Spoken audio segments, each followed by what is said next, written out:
fois, on va changer radicalement d'appareil, parce qu'en l'occurrence, celui-là n'est pas batterie, donc c'est une tondeuse, bien sûr, une tondeuse électrique, qui est le modèle, alors attendez la référence, ah oui, le RLM18E40H.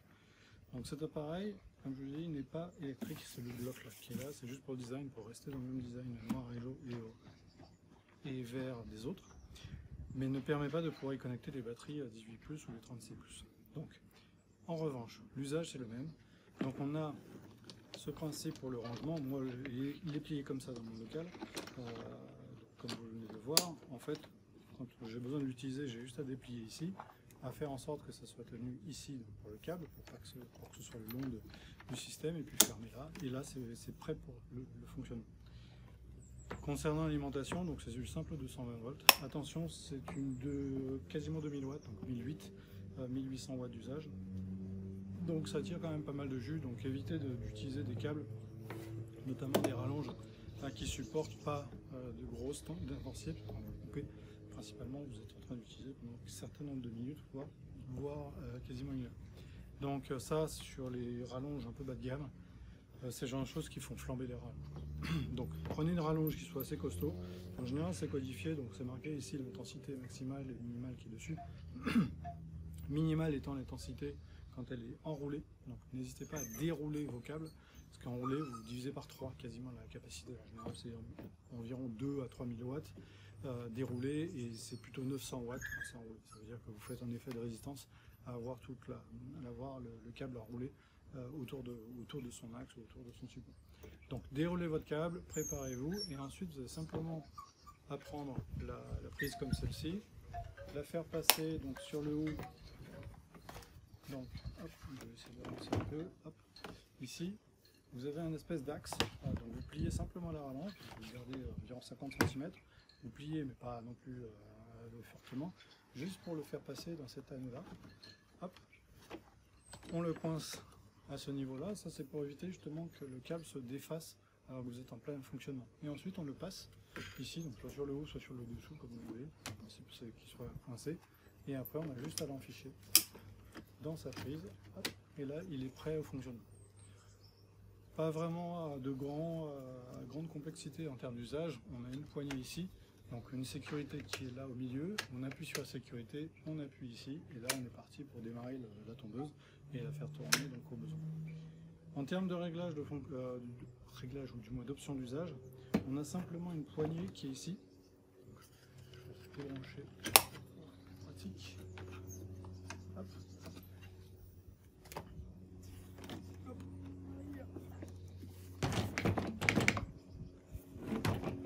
Donc on a une poignée qui est ici qui permet de régler la hauteur de coupe sur votre parcelle ou sur la zone que vous envisagez de tourner. Donc on passe d'une hauteur très basse, donc digne de golf, à une hauteur très haute qui permet justement de passer grossièrement dans un endroit, dans une zone, par exemple, moi le poulailler, en fait la zone des poules, je le fais en 5, parce que c'est juste pour écrêter la partie haute, mais je ne rase pas, parce que sinon en fait les poules vont dégommer l'intégralité des plantes. Donc du coup, en 5 par exemple pour la zone des poules, et sinon en termes d'usage, en temps normal, je suis sur 3, qui est une hauteur intermédiaire. Pas grand chose d'autre à dire. Le panier, donc la largeur de coupe est différente de celui à batterie que j'ai aussi à la maison. Donc j'en ai un qui fait 36 et celle-là fait 40. Donc ça fait que la surface où vous faites moins de passages pour tondre la même superficie, ce qui est assez pratique globalement. En termes de panier, c'est le même système que dans celui à batterie. Le panier, c'est un panier simplement pour mettre les herbes. Donc on a un système aussi pour le bloquer, on peut mettre le même principe pour qu'il compresse et qu'il explose les petites feuilles. Mais ça, c'est quand vous l'utilisez très régulièrement. Nous, on l'utilise à peu près une fois par toutes les 3 semaines en pleine saison. Sinon, c'est plutôt une fois par mois, voire une fois toutes les 6 semaines. Donc le panier se remplit correctement, il n'y a pas non plus de grandes problématiques, et puis une fois qu'il est plein, on le vide. D'ailleurs, vous verrez une séquence où justement je m'en suis servi hier. C'est à peu près tout, il n'y a pas grand chose à dire. Pour le nettoyer, moi j'utilise le même principe que pour l'autre, c'est-à-dire un coup de soufflette. Donc la soufflette que j'ai ici, qui est classique en fait, l'aspirateur à air ou l'expirateur à air. On passe un coup de soufflette dessus, je le retourne, je le fais sécher au soleil, donc je fais sécher la zone des lames, qui est ici, de manière à ce que ça se décolle, et ensuite un coup de soufflette pour enlever l'herbe, et puis un peu on passe un coup de chiffon, histoire que ça colmate pas et que ça ne devienne pas la terre durant l'hiver. Le principe étant, enfin l'hiver, durant la période de non-utilisation.